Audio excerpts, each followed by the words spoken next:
который дико храпит, и это вас дико будет, то он будет являться причиной, по которой у вас лишний вес, потому что вы не высыпаетесь, с утра вы просыпаетесь, ваш организм не восстановился, гормональный ритм, циркадные ритмы сбиты, вы с самого утра хотите что-нибудь сладенькое, хотите что-нибудь вкусненькое, у вас стресс, у вас происходит блокировка, снижение веса.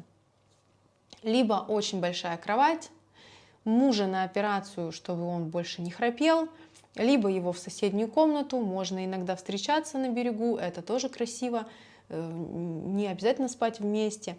Убираем все лампочки из квартиры, из комнаты, в которой вы спите, обязательно проветриваем помещение, в котором мы спим. И тогда у вас будет хороший сон, и желательно в 22:30. Тогда вы вообще будете высыпаться, и вам не надо будет вообще садиться ни на какую диету.